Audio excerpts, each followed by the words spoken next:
I'm Emilie M.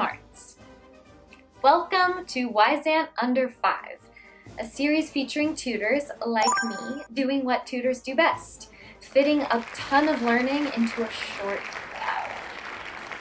In this video, in our 3-part Elections edition, we'll take a bird's eye view at the Electoral College, what it is, why we have it, and how it works. You'll find even more info about the topics in today's video in the description. Let's start learning. First off, what is the Electoral College?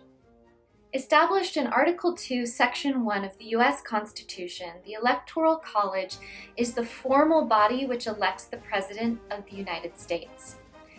But wait, don't the citizens of the U.S. elect the President? Well, yes, but not directly. When people vote for president, they are really voting for an elector from their state. They're the ones who cast the votes that decide the election. Each state has as many electors in the Electoral College as it has in the House of Representatives and senators in Congress. The District of Columbia has 3. That's a total of 538 electors.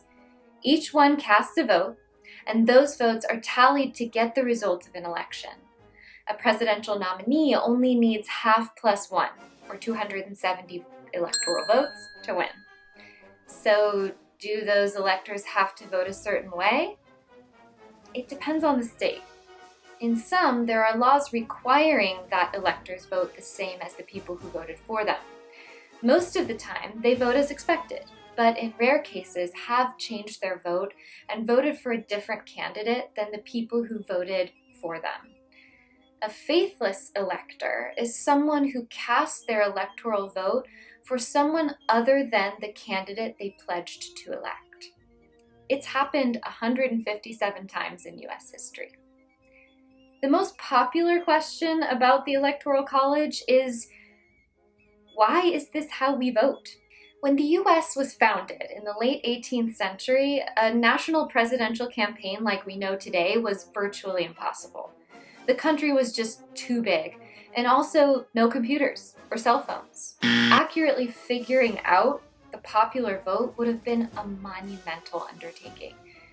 But complicating matters was distrust of executive power, specifically in giving Congress the sole power to decide who becomes president. After all, the nation had just fought its way out from under British colonial rule. They didn't want another tyrant on their hands. So the Electoral College was a compromise between both of these points of view, and it's been our system ever since because it's in the Constitution. And thereafter, a divide has existed about which results should ultimately determine the outcome of an election. There are 2 types of voting results: the popular vote and the electoral vote.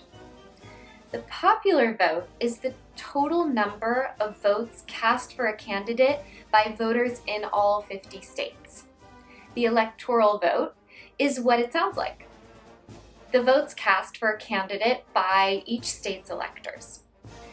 Those who support the Electoral College say, the current system protects states' rights. The U.S. is, after all, a republic of states, and each one should be able to apportion its electors as it sees fit. And the Electoral College keeps high population states and regions from deciding the presidency. Without the Electoral College, a huge popular margin in one state, like California or Texas, could decide an entire election. Those who would prefer elections be determined by the popular vote say, it's possible that the winner may not receive the most popular votes. This has happened 5 times. Also, that under the electoral system, some votes count more than others. For instance, in 2012, there were less than 200,000 people per electoral vote in Wyoming, but more than 700,000 people per electoral vote in Texas. And finally, that the electoral system causes presidential campaigns to focus just on swing states, such as Florida and Ohio, and largely ignore the others, who in some cases make up the majority of a country's population.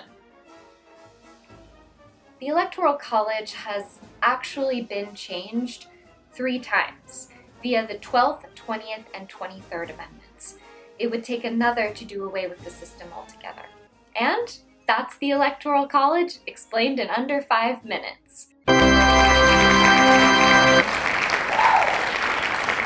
To learn more, click the link above and check out all the other videos in Wyzant Under 5. See you at the polls!